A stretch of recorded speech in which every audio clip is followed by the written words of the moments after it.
Résumé du livre Ne coupez jamais la poire en deux de Chris Voss. Chris Voss travaillait pour le FBI comme négociateur, notamment lors des prises d'otages. Dans son livre, il partage des principes et des pratiques de négociation qu'il a éprouvées sur le terrain tout au long de sa carrière. L'ouvrage se découpe en 10 parties, dont je vais essayer d'extraire les éléments clés pour ce résumé. C'est parti.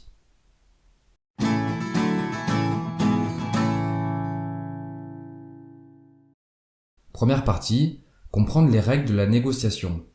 L'homme reste un animal qui agit et réagit d'abord et avant tout à partir de ses peurs, ses besoins, ses perceptions, ainsi que ses désirs.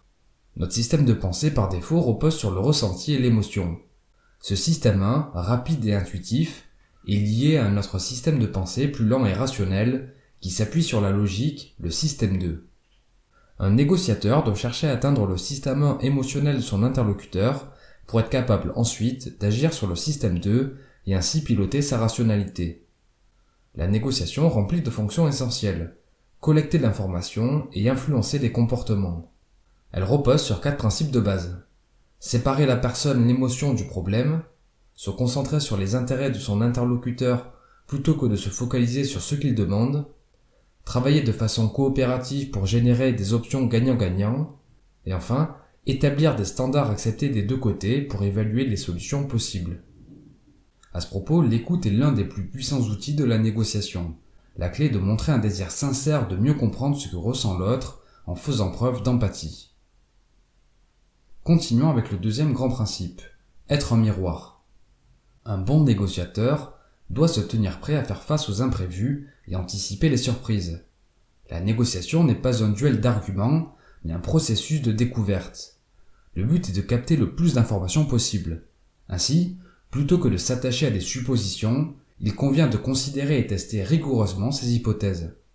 La principale difficulté est de bien écouter, car notre attention peut facilement être détournée. Nous avons tendance à tomber dans le biais de l'écoute sélective. Notre cerveau favorise la cohérence de notre monde plutôt que la vérité. Au lieu d'écouter notre voix intérieure, l'auteur recommande de diriger notre attention uniquement et exclusivement sur ce que l'autre personne a à dire. La clé est de ne pas se précipiter pour éviter de saper les bonnes relations et la confiance que l'on bâtit avec son interlocuteur. Chris Voss explique qu'un négociateur dispose de 3 intonations.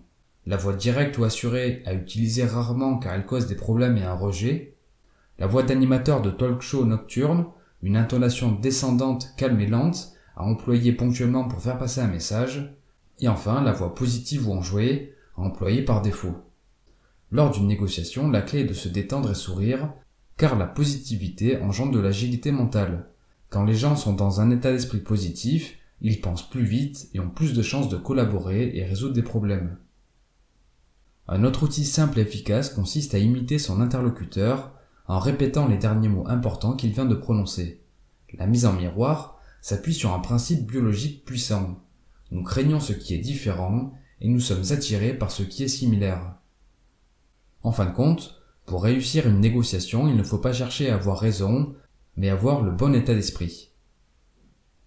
Troisième principe, être empathique et désamorcer immédiatement le négatif. Le négociateur doit chercher à se mettre à la place de son interlocuteur.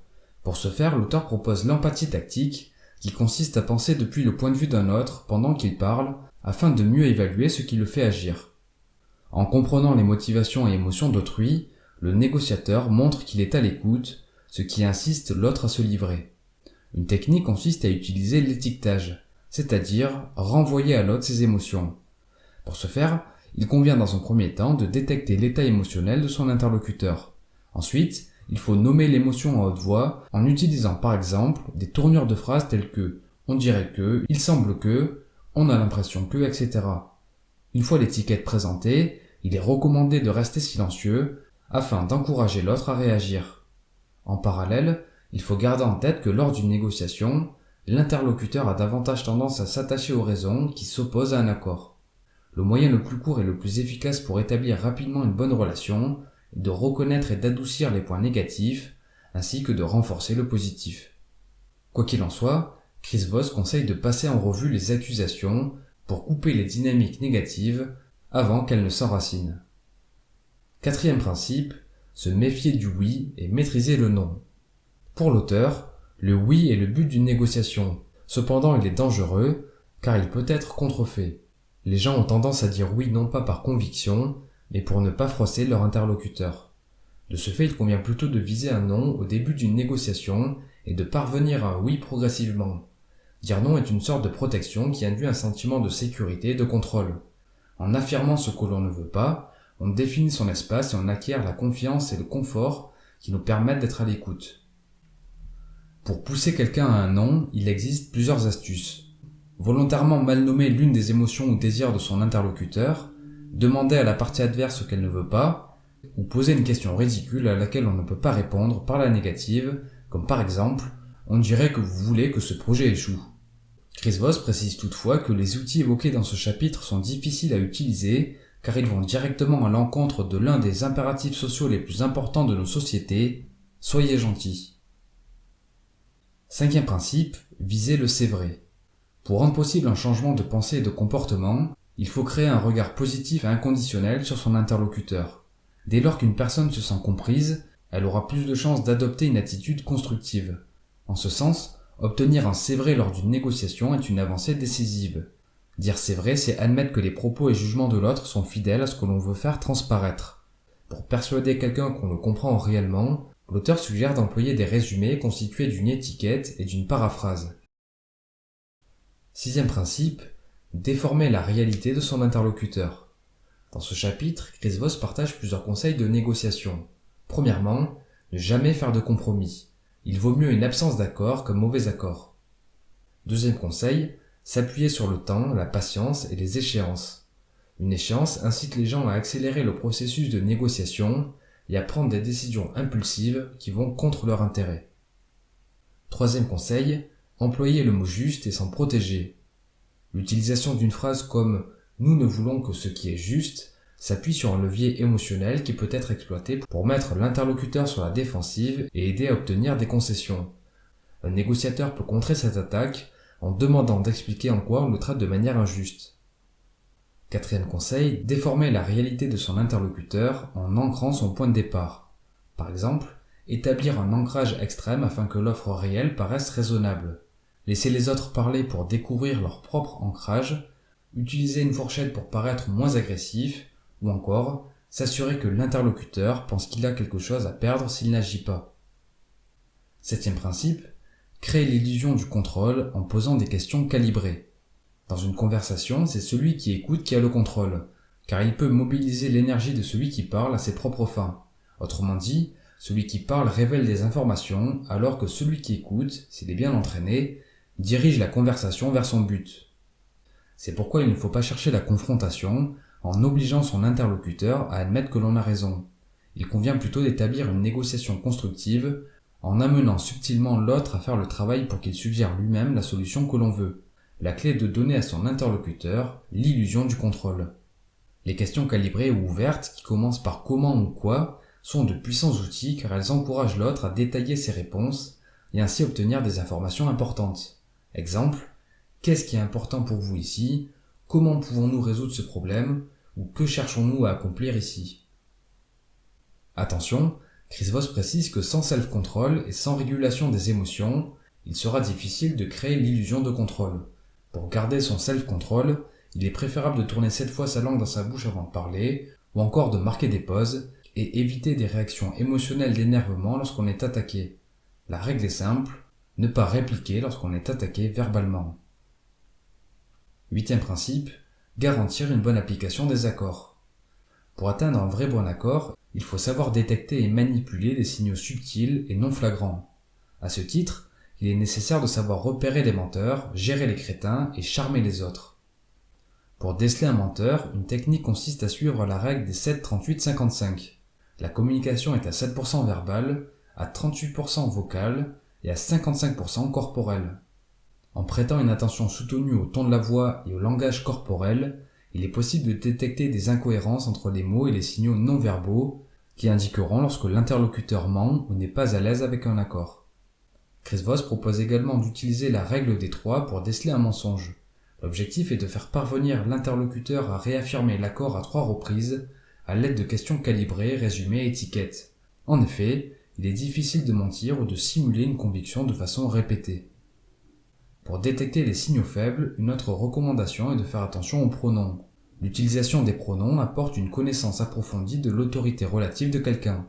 Généralement, beaucoup de je, moi et mon indiquent que le pouvoir de décision repose ailleurs. A l'inverse, si l'on entend beaucoup de nous, eux et leur, il est probable que l'on est en train de traiter directement avec un décideur expérimenté qui maintient ses options ouvertes. Enfin, pour charmer ses interlocuteurs, il peut être judicieux d'utiliser un nom quand on se présente et s'appuyer sur l'humour et l'humanité pour briser la glace et faire sauter les obstacles. 9e principe, être dur en affaires. L'auteur explique que le conflit est souvent le chemin vers de très bons accords.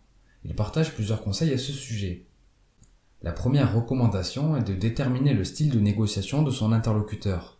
Il en existe 3 types: l'arrangeur, l'assertif ou l'analyste.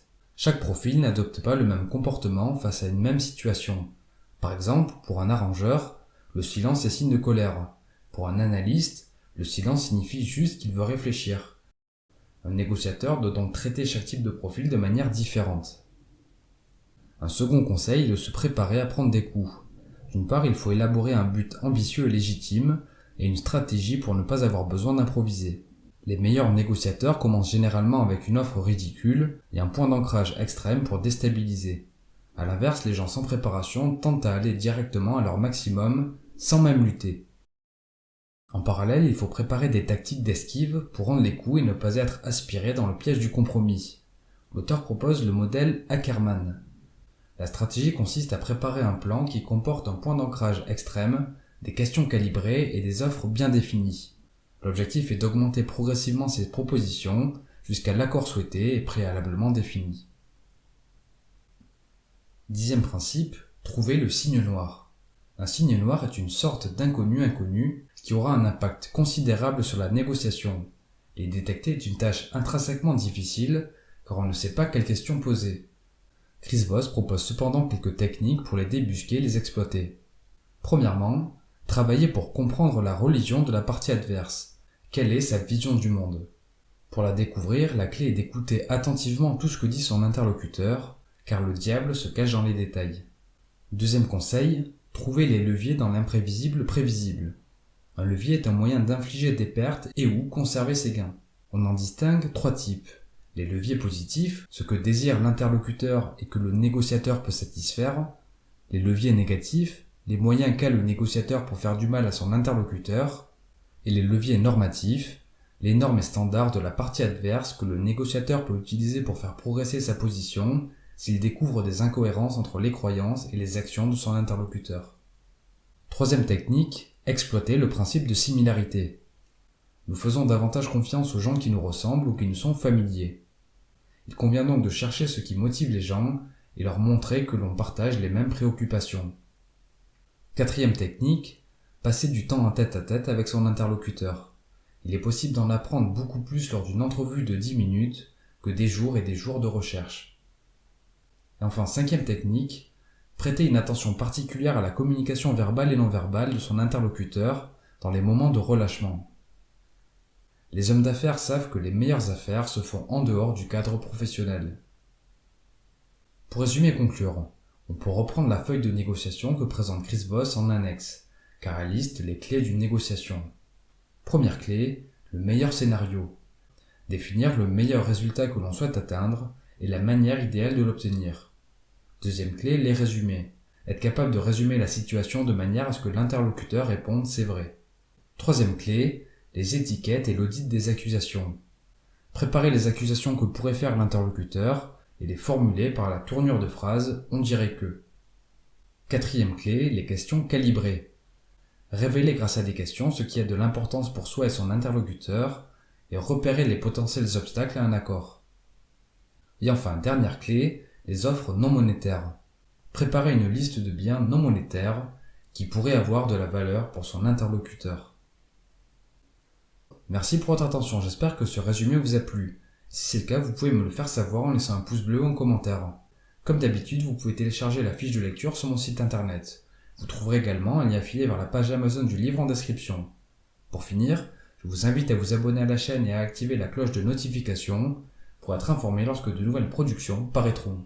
C'était Mr. Fanjo, à très vite.